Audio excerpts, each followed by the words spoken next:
এটি হচ্ছে LG fridge, 284 litre capacity.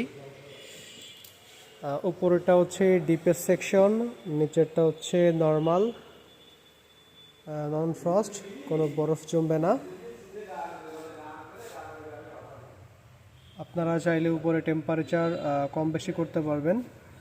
Plus নিচেটাতে সুযোগ আছে ডোর কুলিং টেকনোলজি পাবেন, যেটা আপনার খাবারটা 14 দিন পর্যন্ত ফ্রেশ রাখার জন্য সব থেকে বেশি হেল্পফুল হবে। প্লাস এলজি যে ডিজাইনগুলো থাকে সেম ডিজাইন, 36% এনার্জি সেভিং, সর্বোচ্চ 100 টাকার ভেতরে বিদ্যুৎ বিল আসবে।